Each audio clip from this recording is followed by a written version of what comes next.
ইনশাআল্লাহ ইনসাফের বাংলাদেশের পক্ষে জনগণের রায় আল্লাহর মেহেরবানিতে যদি অর্জিত হয়, তাইলে সেই সরকারে অবশ্যই নাহিদ ইসলামকে আপনারা একজন মন্ত্রী হিসাবে দেখবেন।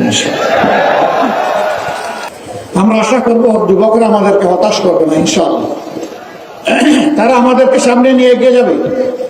আজকে একজন যথার্থই বলেছেন, এখানে দুইজন প্রার্থী আছেন, দুইজনকে আপনারা ছিলেন। নাহিদ ইসলামের জন্ম এখানে, বেড়ে ওঠা এখানে। আমি মার কাছে মাসের গল্প শোনাতে চাই না, আমার চাইতে নাহিদকে আপনারা ভালো ছিলেন। কিন্তু এটা বলতে চাই, ইনশাআল্লাহ ইনসাফের বাংলাদেশের পক্ষে জনগণের রায় আল্লাহর মেহেরবানিতে যদি অর্জিত হয়, তাইলে সেই সরকারে অবশ্যই নাহিদ ইসলামকে আপনারা একজন মন্ত্রী হিসাবে দেখবেন। আমরা হাতে হাত ধরে একসাথে কাজ করব, তবে শুধু 11 আসনের জন্য নয়। আমরা বাংলাদেশের 56,000 বর্গমাইলের প্রতি ইঞ্চি মানুষ আর 18 কোটি মানুষের প্রত্যেকের হকের উপরে আমরা পাহারাদারি করবো ইনশাআল্লাহ। কারো সাথে আমরা বেইনসাফি করবো না। এই এলাকা ঢাকার অন্তর্ভুক্ত রাজধানীর প্রাণকেন্দ্রে অবস্থিত হওয়া সত্ত্বেও হাজারো সমস্যা জর্জরিত ওই কারণেই যে সমস্যাগুলো সমাধান করতে গিয়ে দেশের টাকা বিদেশে চলে গেছে, কোনোটা কানাডা, কোনোটা সিঙ্গাপুর, আর গড়ে উঠেছে সুরম্য বেগমপাড়া।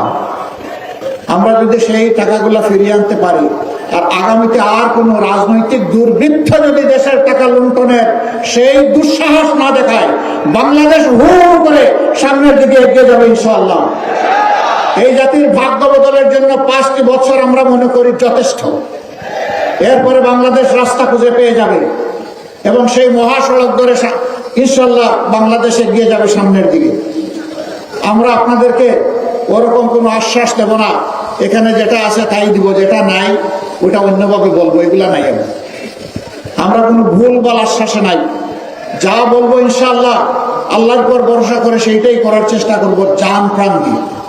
যেভাবে জুলাই এনে দিয়েছে আমাদের সহযোদ্ধারা জান প্রাণ দিয়ে, সেইভাবে আগামীর দায়িত্ব আমরা পালন করবো ইনশাআল্লাহ জান প্রাণ দিয়ে।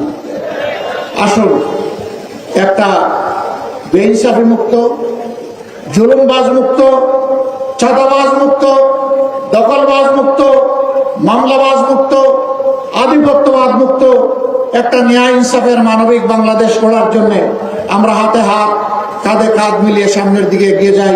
আল্লাহ আমাদেরকে তৌফিক দান করুন। এবার আমি 11 দলের পক্ষ থেকে আমাদের স্নেহভাজন জাতীয় নাগরিক পার্টির আহ্বায়ক, জুলাই সেনাপতি, তার হাতে আমরা 11 দলের প্রতীক আমরা তুলে দেবো ইনশাআল্লাহ।